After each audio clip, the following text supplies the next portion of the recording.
नमस्कार साथियों, आपका इस चैनल पर स्वागत है। Vivekananda coaching centre. ठीक है, आज से स्टार्ट करते हैं व्याकरण का पहला चैप्टर वर्ण विचार। और यह पहले हम व्याकरण की परिभाषा बताना चाहते हैं कि व्याकरण एक कला है जिससे हम सुश्रुत पढ़ना, लिखना और बोलना सीखते हैं। चलिए स्टार्ट करते हैं। वर्ण क्या है? वर्ण उस मूल ध्वनि को कहते हैं जिसका खंड या टुकड़ा न किया जा सके। वर्ण उस मूल ध्वनि कहते हैं जिसका खंड या टुकड़ा न किया जा सके। जैसे अ, ए, आ पूरा हो जाएगा, अ आ ए ऐ, क हलंत, ख हलंत, ग हलंत, ये सब वर्ण का उदाहरण है। ये भी पढ़ना है कि वर्णमाला क्या है। तो वर्णों के समूह को वर्णमाला कहते हैं।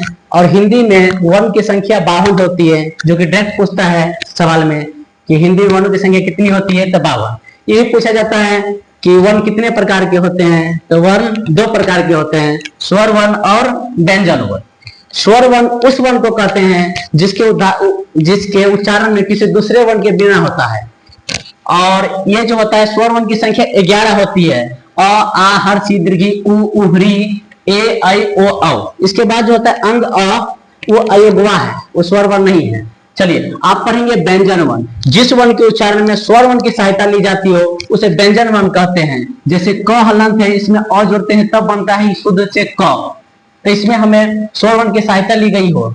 और जैसे मतलब क ख से लेकर ज्ञ तक को व्यंजन वर्ण कहते हैं। इसमें व्यंजन वर्ण कितने प्रकार के होते हैं? तो व्यंजन वर्ण 3 प्रकार के होते हैं, अंत्यस्थ व्यंजन, स्पर्श व्यंजन, अंत्यस्थ व्यंजन और उष्म व्यंजन। अगर पूछा जाए कि व्यंजन वर्ण की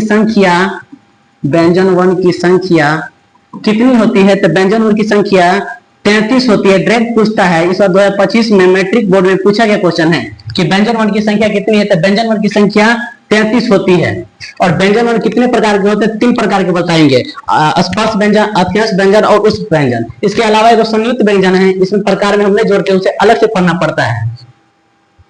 चलिए स्पर्श व्यंजन की संख्या 25 होती है, जो कि कवर्ग, चवर्ग, टवर्ग, तवर्ग, पवर्ग है।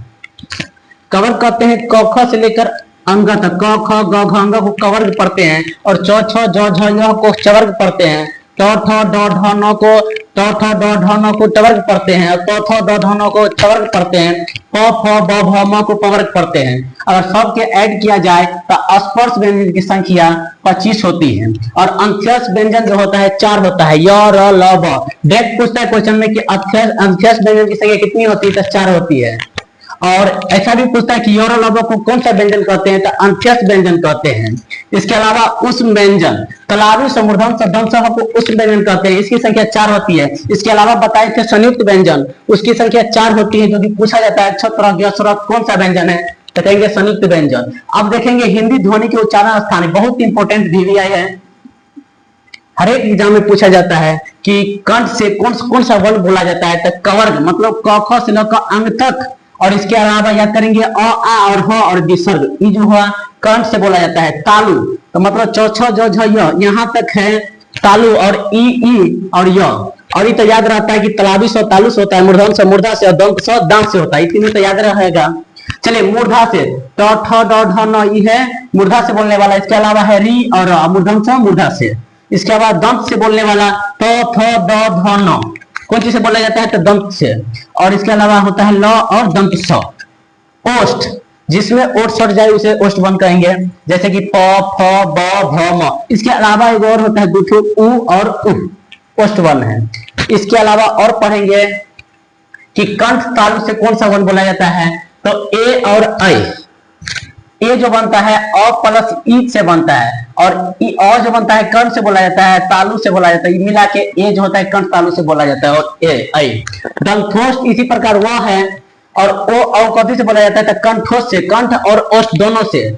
और इसके बाद पढ़ेंगे नासिका वर्ण, जिसमें नाक की सहायता ली जाती हो उसे नासिका वर्ण कहते हैं। और जो कि अंग, य, न, म, इसकी संख्या 5 होती है नासिका वर्ण के। और बिना नाक के सहायता से हम नहीं बोल सकते हैं, अगर बोलेंगे तो नकिया जाएंगे। जैसे बोल के देखिए, अब यह सब में नकिया सकते हैं, कुछ मो कहेंगे, इसमें नासिका वर्ण में नकिया देंगे। इसके अलावा हम व्यंजन वर्ण 3 प्रकार के पढ़े। उसके अलावा 2 और होता है, एक होता है अल्प प्राण और महाप्राण। इससे भी क्वेश्चन आता है कि अल्प प्राण क्या है। जैसे हम मान लीजिए लिखे हैं क ख ग घ अंग, तो कुछ नहीं करना है, पहला तीसरा और पांचवा ये होता है अल्प परान, जैसे कि क ग अंग। और इसके अलावा महापरान जिनमें थोड़ा ज्यादा समय लग जाए, जैसे ख और घ। इसी प्रकार हम चौथा में निकाल सकते हैं च छ ज झ य। हाँ, इसमें अल्प परान हो जाएगा च ज य, च ज य। इसके अलावा महापरान छ और झ। और इसका जो अगला पार्ट आएगा वो कल आएगा। थैंक यू, धन्यवाद।